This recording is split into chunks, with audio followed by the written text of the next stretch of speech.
မတော်တောင်ပိုင်းတိုင်းစစ်ဌာနချုပ်စစ်ဖက်ခေါင်းဆောင်မှုတင်နန်းပတ်စဉ်1/2021အမျိုးသားညီညွတ်ရေးအစိုးရကာကွယ်ရေးဝန်ကြီးမှပေးပို့သောတဝင်လွှာ2021ဇွန်လ10ရက်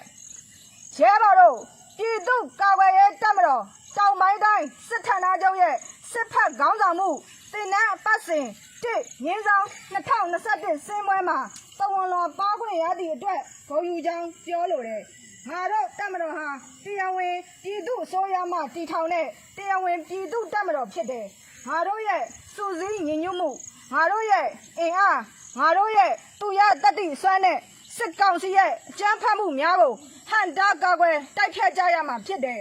ငါတို့တတ္တိ၎င်းငါတို့ဘဝတည်၎င်းငါတို့ပြည်အောင်စုငါတို့တပ်မတော်ငါတို့ပြည်သူများအတွက်ပေးဆက်ထားပြီးသားဖြစ်တယ်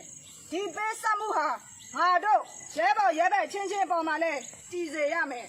ရဲဘော်ရဲဘက်စိတ်သက်ရှင်တန်နေသမျှငါတို့တပ်မတော်ဟာရှင်တန်နေမှာဖြစ်တယ်ရေမရှိရင်ငါမရှိနိုင်တယ်လို့ပဲပြည်သူလူထုထောက်ခံအားပေးမှုမရှိရင်ငါတို့တပ်မတော်ဟာလည်းမတည်ရှိနိုင်ဘူးဒါကြောင့်ပြည်သူကာကွယ်ရေးတပ်မတော်ဟာပြည်သူနဲ့တသားတည်းဖြစ်နေစေရမယ်ပြည်သူကိုမိဘတစ်ဖွဲ့မှတ်ယူပြီးကာကွယ်စောင့်ရှောက်ကြရမယ်